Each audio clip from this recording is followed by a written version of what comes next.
Am სახლში 5 წლის წინ ქვეყნის პრემიერ-მინისტრი ზურაბ ჟვანია გარდაცვლილი იპოვეს. ბუნებრივი აირის მილი, რომელიც მოგვიანებით პრემიერ-მინისტრის სიკვდილის მიზეზად დასახელდა, უკვე ამოქოლილია. ზურაბ ჟვანიას ოჯახი სასაფლაოზე წასასვლელად ემზადება. მისი გარდაცვალებიდან 5 წელი გავიდა, თუმცა ნინო ქადაგიძე ჟვანიას მეუღლეზე საუბარი მაინც ძალიან უჭირს. ყველა ადამიანი, ვისთანაც ჰქონდა ურთიერთობა, გულწრფელად უყვარდა და გულწრფელად თავის მტრებსაც კი რაღაცნაირად პატიობდა და არასდროს შურისძიებით არ პასუხობდა ხოლმე. შეიძლება რომ ეს საბედისწეროც კი აღმოჩნდა მისთვის, მაგრამ ეს იყო ზურაბ ჟვანია ყველა თავისი პლუსებით და მინუსებით. პატარა ანეს მამა არ ახსოვს, თუმცა იცის, რომ პოლიტიკოსობა არ უნდა და სულ სხვა რამეზე ოცნებობს. ლიზი გაცილებით უფროსია და დაზე უკეთესმის, რას ნიშნავს ზურაბ ჟვანიას შვილობა. მაშინ არ ვიყავი ძალიან დიდი და ამიტომ არ მქონდა ესეთ სერიოზული მეგობრული ურთიერთობა, მაგრამ თვითონ როგორც იქცეოდა, არასდროს არ იქცეოდა ისე რომ ცუდი მაგალითი მოეცა.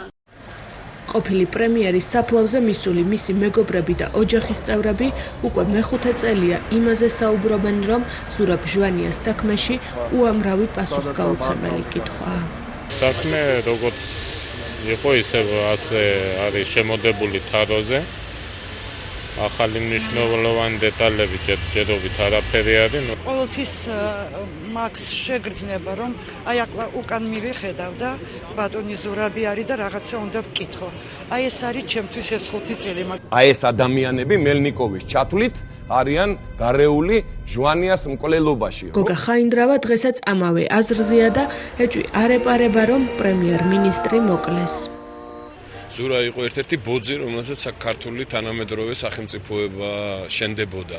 ამ ბოძის მოცილებით მოაცილეს შესაძლებლობა, რომ ეს ქვეყანა ცივილიზებულ დემოკრატიულ ქვეყანად ქცეული იყო და 5 წლის წინ პრემიერის სიკვდილთან დაკავშირებით ხმაურიანი განცხადებები დღესაც კეთდება. პარტია თეთრების ლიდერი თემურ შაშიაშვილი რამდენიმე თვეა აცხადებს, რომ მოსმენილი აქვს ფარული ჩანაწერები, რომლის შინაარსის მიხედვითაც ზურაბ ჟვანიას შესაძლო მკვლელობაზე საუბარი უფრო რეალური ხდება.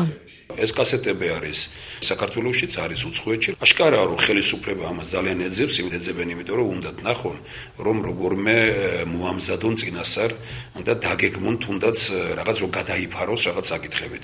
ისეთ ამ დღეს მე ამაზე კომენტარს არ გავაკეთებ. გარდაცვლილი პრემიერის ხელისუფლებაში მყოფი მეგობრები ფარულ ჩანაწერებზე კომენტარს არ აკეთებენ. მათთვის ეს თემა დახურულია.